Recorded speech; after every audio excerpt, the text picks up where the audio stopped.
Vamos a entrar ahora, ya sabe usted que estamos en esta serie de entrevistas con candidatos a ministro para la Suprema Corte de Justicia de la Nación. Y pues el día de hoy tenemos a Isaac de Paz González, que él es el candidato número 40 a ministro de la Suprema Corte de Justicia de la Nación. Él se encuentra ya aquí con nosotras y nosotros, anda de gira y ahorita entiendo que anda en Querétaro, así que le agradecemos que haya hecho un alto en el camino y nos tome la llamada. Pues, candidato, muy buenos días, bienvenido, Isaac. ¿Qué tal? Pues excelentísimo día a todo tu público, estimado Ernesto, todo el público, pues siempre tan juicioso de Rompeviento. Aquí, efectivamente, en Hidalgo, en la Alameda Hidalgo, perdón, del centro de Querétaro, a ras de suelo con mi campaña. Soy Isaac de Paz, a tus órdenes. Gracias, gracias, Isaac de Paz González, candidato número 40, ministro de la Suprema Corte de Justicia de la Nación. Vamos a ir colocando mientras nos vas platicando algunos de los carteles de las entidades federativas o estados donde has estado haciendo tus recorridos y tu campaña. De entrada, te pediría para que la gente que no te ubica, que te está viendo en nuestro medio, ¿quién es Isaac de Paz? ¿De qué ciudad eres? ¿Y por qué tomaste la decisión, Isaac de Paz, de lanzarte como candidato nada más y nada menos que a ministro de la Suprema Corte de Justicia de la Nación? Sí, pues ni más ni menos. Pues yo soy Isaac de Paz González. Yo soy originario de Santa María Pipioltepec, de Valle de Bravo. De allá es mi familia, del Estado de México, del sur, casi ya cerquita de la Tierra Caliente. Eh, y estudié Derecho en la Autónoma del Estado de México. Ahí fui licenciado en Derecho, me gradué con mención honorífica. Mi tesis de licenciatura, mucha honra, es sobre el sector energético, sobre estas primeras políticas transgresoras de la soberanía de allá de los años de Vicente Fox. Después estudié una maestría en justicia constitucional ahí mismo en la UAMX. Postulé todos esos años, del 2004 me titulé, al 2012, 13 postulé, o sea, ejercí la abogacía, juicios civiles, administrativos, familiares, amparos, por supuesto. Llegué con varios amparos a la Suprema Corte sobre los derechos laborales. Y después me interesó la investigación, las causas profundas de los problemas de los derechos sociales. Me fui a España con mi propio dinero, con mis recursos, sin becas de nada, a estudiar un doctorado y de ahí surgió una tesis que se llama Constitucionalismo y Justiciabilidad de los Derechos Sociales. Desde entonces, 2015, me fui para Baja California, finales de 2015, y allá vivo, allá trabajo, soy también baja californiano, a mucha honra, me da mucho gusto, pues, que tengo esas dos partes, ¿no? Del centro y del norte del país, y decidí participar porque considero que mi trayectoria, que mis aportaciones, que mi, digamos, expertise enfocada en derechos sociales es un perfil apropiado para integrar la nueva Suprema Corte. Me inscribí al proceso como cualquier, pues sí, abogado interesado y he logrado llegar hasta esta etapa ahora de las campañas y espero que la gente pues se interese más. Ahí está en mis redes mi trayectoria, mi currículum, mis aportaciones y pues te agradezco la entrevista. Esa sería mi nota introductoria, Ernesto. Gracias. Gracias, gracias, Isaac de Paz, candidato número 40 para ministro de la Suprema Corte de Justicia de la Nación. Hay una serie de propuestas que también has publicado en tus redes sociales, 8 propuestas que ahorita las vamos a colocar ahí. Nada más antes de hablar de estas propuestas, te preguntaría, tú que vienes del interior de la República y desde el norte del país, de Baja California, te preguntaría, ¿qué tan equitativas estás sintiendo que están siendo las elecciones para elegir ministro? Digo, más allá de los otros cargos, en el caso de ministros y ministras, ¿qué tan equitativa sientes que está siendo la campaña? Bueno, desde luego, quienes ya están en la Suprema Corte tienen ya un camino recorrido, tienen mucha visibilidad, tienen los contactos, se ha visto claramente que van a dar conferencias magnas en ciertos espacios, en sindicatos, les convocaron con antelación, en algunos medios públicos, con mucha digamos, rapidez, han tenido muchísimo foco en algunos medios públicos y lastimosamente los medios públicos pues no nos han convocado a otras candidaturas, al menos hasta ahora. Han sido los medios privados quienes están haciendo un esfuerzo equitativo para darnos visibilidad. Y pues en ese sentido, de facto, pues no hay piso parejo, ¿verdad? También está muy centralizado, la mayoría de las candidaturas son pues, de Ciudad de México, vamos a decirlo como es, y del centro del país. Y pues Pues, yo no sé si sea del norte, de los pocos, del noroeste estoy seguro que soy el único para la Suprema Corte, porque parece que del noreste sí hay alguna que otra candidatura, pero yo estoy siendo como muy claro en mis propuestas. Así como es mi campaña, así va a ser mi labor en la Suprema Corte. Directa, de diálogo con las partes involucradas y dando la cara y escuchando, sobre todo escuchando a la gente. A mí no me interesa ir a dar discursos a ningún lado ni hacer mítines como algunos perfiles lo están haciendo. A mí me interesa escuchar el sentir de la población y eso me he encontrado en Ciudad de México, en el Estado de México, en Puebla, en los lugares que he ido, ha sido muy enriquecedor porque me ha permitido palpar el sentir de las madres buscadoras, los padres buscadores, de la gente que tiene problemas ambientales, de pues la gente incluso de pueblos originarios que pues están padeciendo estas batallas ambientales frente al extractivismo corporativo, frente a los cárteles inmobiliarios. Entonces eso a mí me está enriqueciendo mucho porque tengo ese lado como académico de que he investigado esas causas profundas y ahora en el campo pues encuentro esa concordancia, ¿no? De los problemas sociales que creo que la Corte tiene que tener un papel más activo. Entonces, la verdad es que estoy muy contento de mi campaña y se ha valorado bien esa parte del público y creo que yo estoy en ese aspecto muy concentrado. ya, gracias, Isaac de Paz González, candidato número 40, ministro de la Suprema Corte de Justicia de la Nación. En este recorrido que has hecho, porque pues como es evidente, pues todos, cada una de las y los candidatos, pues supongo que pues nunca habían hecho una campaña de estar en este caso, y más en el caso de ustedes, de recorrer todo un país, o bueno, hasta donde les dé la economía y la vida para hacerlo, ¿no? Que ese es otro de los problemas. El que tiene mucho dinero, pues anda pagando influencers y demás por todos lados, o pautando redes sociales. Y en el caso de los que tienen una economía pues más austera, pues es más trabajo y más si no estás en el centro del país, como bien señalas. Te preguntaría, te haría dos preguntas en este sentido. ¿Qué has descubierto, Isaac de Paz, en este recorrido que llevas? Porque finalmente, pues uno es del país y una cosa es que uno vaya de viaje o de trabajo a un lugar y otra cosa es, pues que vayas recorriendo el país y te encuentras con cosas que tal vez no esperabas o ya todo lo esperabas. Con qué país te estás encontrando, Isaac de Paz? Mira, Ernesto y público de Rompeviento, he encontrado tres constantes preocupaciones, críticas y pues una problemática en tres vertientes que tienen que ver todas con la Suprema Corte y con el Poder Judicial Federal y también con los poderes judiciales locales.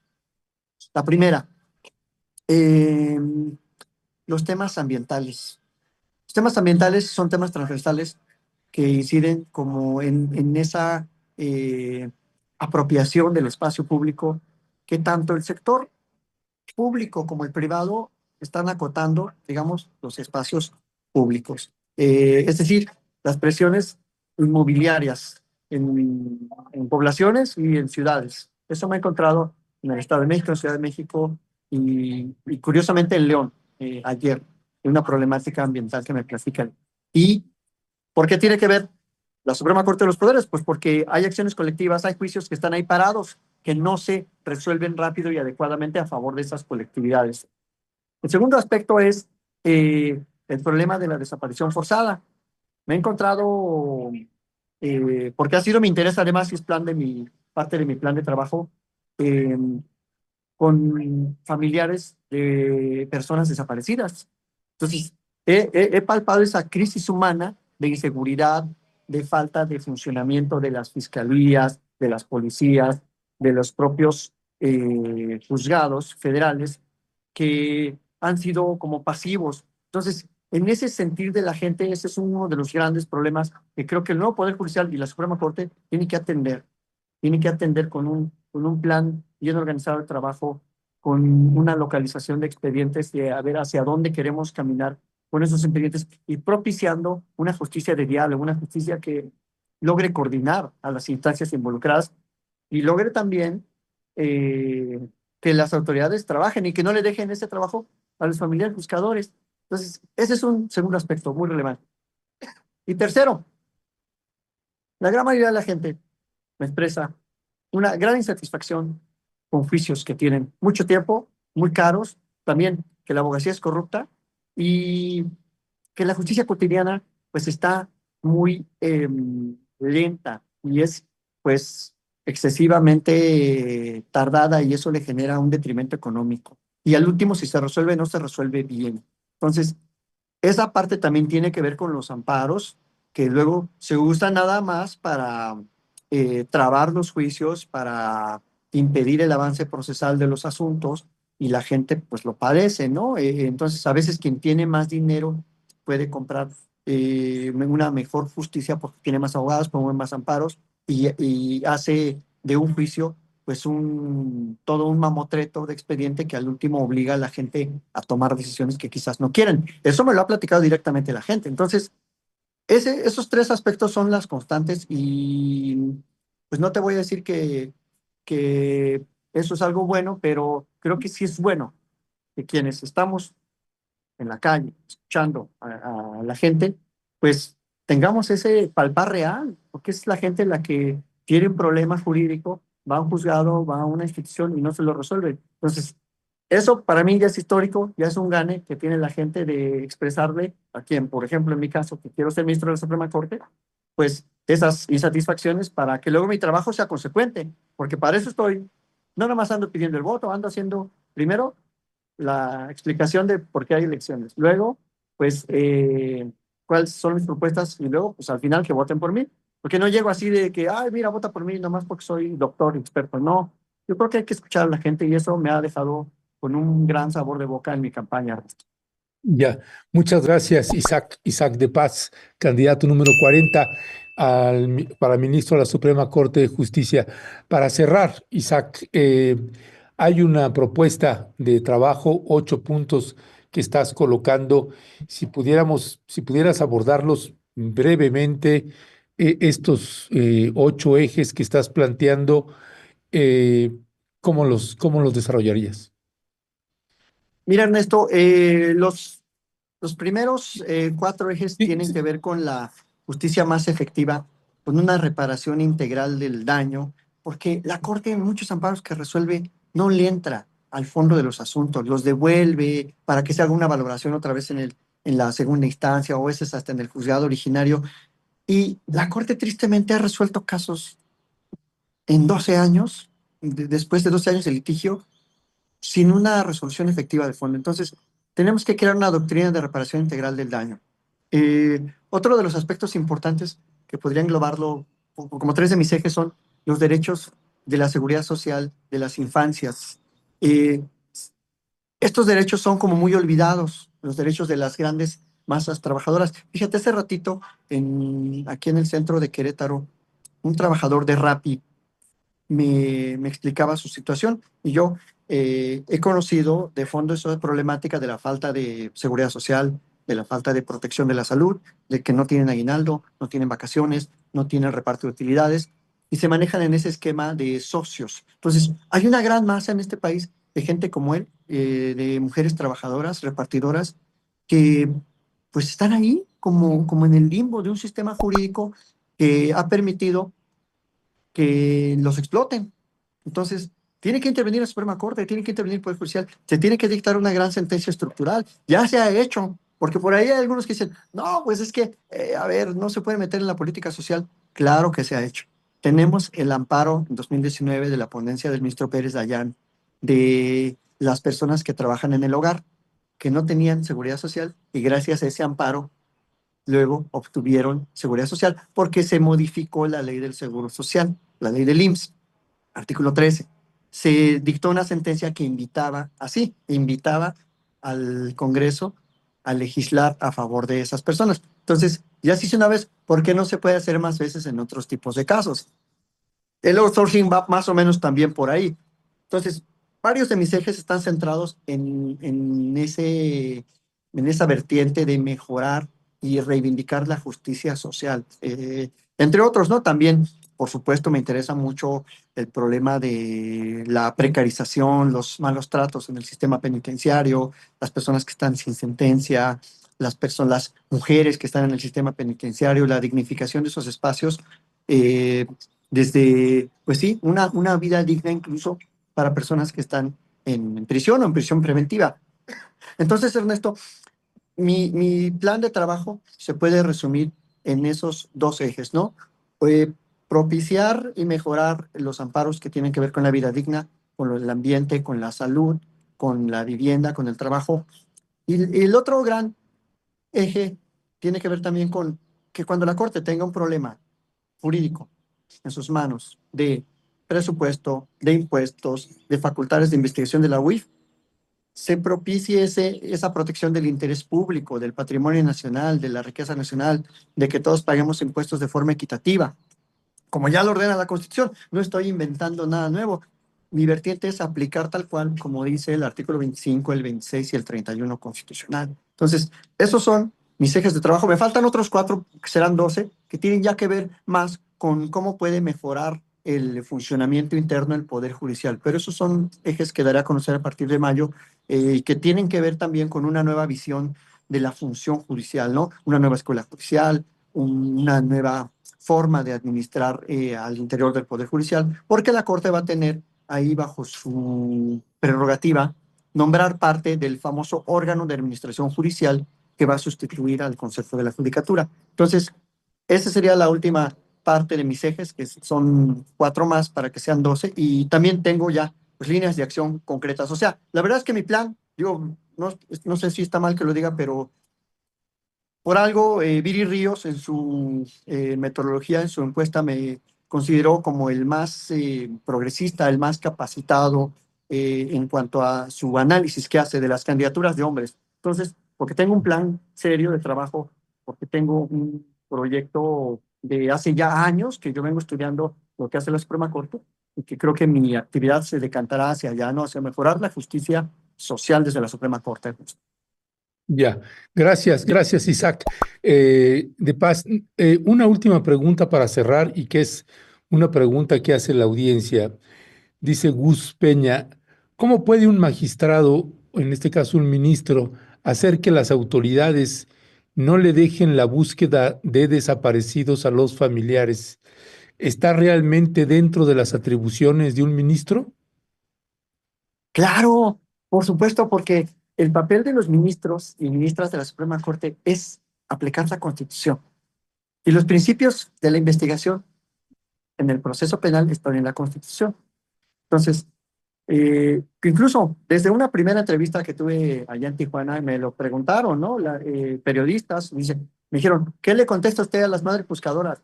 Y mi respuesta por ahí está en mi TikTok para que la busquen, es que esos amparos se llama el amparo buscador. Mm. Proviene del artículo 15 de la ley de amparo. Dicten suspensiones que obliguen inmediatamente a la coordinación, a la colaboración de todas las autoridades involucradas en materia de seguridad, de investigación y de control judicial de esas actividades de búsqueda cuando una persona pues es declarada que está en presunta desaparición desde el primer momento. Entonces, sí pueden y deben los ministros de la Suprema Corte, los jueces federales, los magistrados, eh, incentivar esa coordinación. Se llama justicia de diálogo o dialógica, ¿no? Como decimos luego los doctrinarios. Entonces, está dentro de las atribuciones porque mira Ernesto y audiencia, las leyes están bien. Tenemos una ley de víctimas, tenemos el Código Nacional, tenemos técnicas de investigación. No funciona la operatividad. Pues para eso se requiere que la Corte incentive el cumplimiento de esas leyes. Pues sí se requiere una sentencia que los vaya guiando, que los vaya orientando. a manera de, como decimos técnicamente, una sentencia modulatoria, una sentencia que tampoco vaya a invadir las atribuciones o las competencias. Y para eso propongo, pues, esta mejor coordinación, que la Corte se acerque más con las partes involucradas, que haya un diálogo franco, con mesas de trabajo, con una verdadera intención de lograr los beneficios de estas víctimas o de esos sobrevivientes de desaparición forzada. Entonces, la verdad es que sí se puede, se ha hecho en otros casos y creo que tenemos que eh, optar por una corte que analice esas problemáticas sociales. Lo puede hacer y lo debe hacer. Perfecto. Pues Isaac de Paz González, candidato número 40 para ministro a la Suprema Corte de Justicia de la Nación, muchas gracias por tomarnos la llamada. Mucho ánimo y mucha suerte allí en el recorrido, en el trabajo y que todo vaya bien allí en el proceso electoral. En el mes de mayo te volveremos a buscar, ya cerca también de las rectas final, de la recta final, para pues ver qué ha pasado con tu campaña y seguimos al habla, Isaac. Gracias a Rompeviento, a tu público, Ernesto, y pues no se olviden de ahí seguirme en mis redes, en X, en Facebook, en Instagram, en YouTube, porque ahí estoy con mi campaña al día a día. Gracias, muchas gracias. Gracias a ti, Isaac. Pues bueno, es otro candidato más para ministro a la Suprema Corte de Justicia. Así que, y bueno, próximamente también tendremos algunas entrevistas con candidaturas para magistrados, magistradas y también entrevistas a candidatas para ministras a la Suprema Corte de Justicia. Así que, bueno, ya le estaremos presentando.